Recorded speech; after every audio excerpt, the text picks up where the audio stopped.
Baik, saya akan menjelaskan mengantar dan pengenalan lembaga keuangan syariah. Lembaga keuangan syariah adalah lembaga yang beroperasi berdasarkan hukum Islam untuk menghimpun dan menyalurkan dana secara halal dan adil.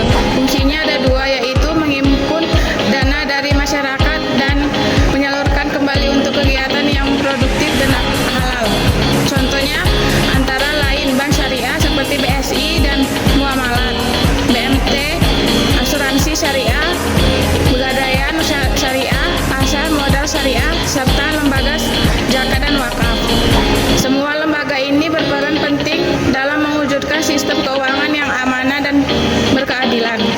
Baik, di sini saya akan menjelaskan tentang materi instrumen pendanaan syariah.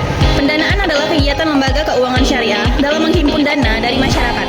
Dana ini dikumpulkan melalui beberapa jenis akad yang sesuai dengan prinsip Islam. Pertama, ada akad wadiyah, yaitu titipan dana dari nasabah kepada bank. Bank boleh memanfaatkan dana tersebut untuk kegiatan halal, dan nasabah bisa menerima bonus sukarela. Contohnya, tabungan wadiyah dan griyo wadiyah. Kedua, akad mudharabah, yaitu kerjasama antara pemilik modal atau nasabah dan pengelola atau bank. Keuntungan dibagi sesuai kesepakatan, sedangkan kerugian ditanggung bersama. Contohnya tabungan dan deposito mudharabah.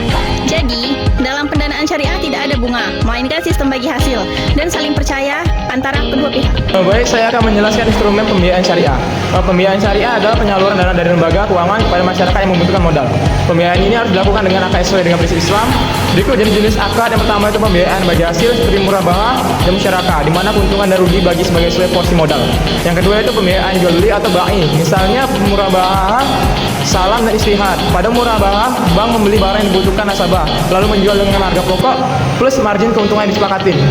Baik, saya akan menjelaskan bagian nomor 3, yaitu pembiayaan sewa tijarah, yaitu akad sewa atas suatu barang dengan pembayaran berkala. Baik keempat itu yaitu pinjaman kebijaksanaan tanpa bunga dan yang biasanya digunakan untuk tujuan sosial. Semua bentuk pembiayaan ini menekankan prinsip keadilan, keterbukaan, dan tolong menolong. Di sini saya akan menjelaskan prinsip, manfaat, dan kesimpulan. Prinsip utama dalam pendataan dan pembiayaan syariah adalah keadilan, transparansi, dan bebas dari riba. Semua kegiatan ekonomi harus memberikan manfaat dan tidak merugikan salah satu pihak. Keuntungan sistem syariah adalah mampu memberdayakan ekonomi umat, mendorong usaha kecil dan menengah, serta menciptakan kesejahteraan yang merata. Jika dibandingkan dengan sistem konvensional, sistem syariah tidak menggunakan bunga, melainkan kerjasama dan bagi hasil. Hubungan antara bank dan nasabah juga bukan kreditur dan debitur, melainkan mitra usaha. Kesimpulannya, lembaga keuangan syariah hadir untuk membangun sistem keuangan yang halal, adil, dan penuh dengan keberkahan bagi seluruh umat.